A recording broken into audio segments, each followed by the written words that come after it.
ಈಗ ನಮ್ಮ ಆಕರ್ಷಕ ಆಲೂ ಚಾಟ್ ಸಿದ್ಧವಾಗಿದೆ. ಪೂರ್ಣಶ್ರೀ ಸೃಷ್ಟಿಗೆ ಸ್ವಾಗತ. ಇದು ಆಲೂಗಡ್ಡೆನ ಬೇಯಿಸ್ಕೊಂಡಿದ್ದೀನಿ. ತುಂಬ ಮೆತ್ತಗೆ ಮಾಡಿಲ್ಲ, ಇನ್ನೊಂದು ಸುತ್ತು ಬೇಯಬಹುದು ಅನ್ನೋಷ್ಟಿದ್ದಾಗ ಸಿಪ್ಪೆ ಸಮೇತ ಬೇಯಿಸ್ಕೊಂಡು ಆಮೇಲೆ ಸಿಪ್ಪೆ ತೆಗೆಯೋದು ಒಳ್ಳೆಯದು. ಆ ಸಿಪ್ಪೆಯಲ್ಲಿರೋ ಪೋಷಕಾಂಶಗಳು ಆಲೂಗಡ್ಡೆಗೆ ಬರುತ್ತೆ. ಆಮೇಲೆ ಆಲೂಗಡ್ಡೆಗೆ ಏನು ವಾಯು ಮಾಡುತ್ತೋ ಅದನ್ನು ವಿರೋಧ ಮಾಡುತ್ತೆ ಸಿಪ್ಪೆ ಯಾವಾಗಲೂ. ಆದ್ದರಿಂದ ಸಿಪ್ಪೆ ತೆಗೆದು ಬೇಯಿಸೋ ಬದಲು ಸಿಪ್ಪೆ ಸಮೇತ ಬೇಯಿಸಿ, ಬೇಕಿದ್ರೆ ಉಂಡೆ ಫುಲ್ ಬೇಯಿಸ್ಬೋದು, ಇಲ್ಲ ಅರ್ಧ ಮಾಡಿ ಕೂಡ ಬೇಯಿಸ್ಬೋದು. ಇವಾಗ ಸಿಪ್ಪೆ ತೆಗಿತೀನಿ. ಈಗ ಸಿಪ್ಪೆ ತೆಗೆದು ಈ ರೀತಿ ಹೆಚ್ಕೊಂಡಿದ್ದೀನಿ. ನಿಮಗೆ ಹೇಗೆ ಬೇಕೋ ಹಾಗೆ ಹೆಚ್ಕೋಬೋದು. ಅದಕ್ಕೆ ಇವಾಗ ಒಂದು ಸ್ವಲ್ಪ ಕಾರ್ನ್ ಫ್ಲವರ್ ಹಾಕಿ ಟಾಸ್ ಮಾಡ್ತಾಯಿದ್ದೀನಿ. ಸ್ವಲ್ಪ ಚೆನ್ನಾಗಿ ಅದಕ್ಕೆ ಹತ್ಕೊಳ್ಳುತ್ತೆ. ಈಗ ಒಲೆ ಮೇಲೆ ನಾನ್ ಸ್ಟಿಕ್ ಪ್ಯಾನ್ ಇದ್ದರೆ ಇಡಿ, ಇಲ್ಲಾಂದರೆ ಬೇರೆದು ಕೂಡ ಆಗುತ್ತೆ. ಅದಕ್ಕೆ ಸ್ವಲ್ಪ ಎಣ್ಣೆ ಹಾಕಿ, ಎಣ್ಣೆ ಕಾಯಲಿ.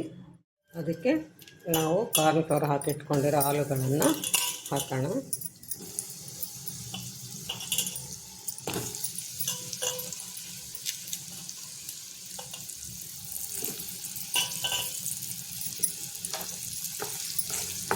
ಹೀಗೆ ಚೆನ್ನಾಗಿ ರೋಸ್ಟ್ ಆಗೋವರೆಗೂ ಇದನ್ನು ಒಂದು ಸುತ್ತು ಹುರ್ಕೊಳ್ಳೋಣ. ಸ್ವಲ್ಪ ಉಪ್ಪು ಹಾಕಿದ್ರೆ ಚೆನ್ನಾಗಿರುತ್ತೆ. ಸ್ವಲ್ಪ ಉಪ್ಪನ್ನು ಉದುರಿಸ್ತಾ ಇದ್ದೀನಿ.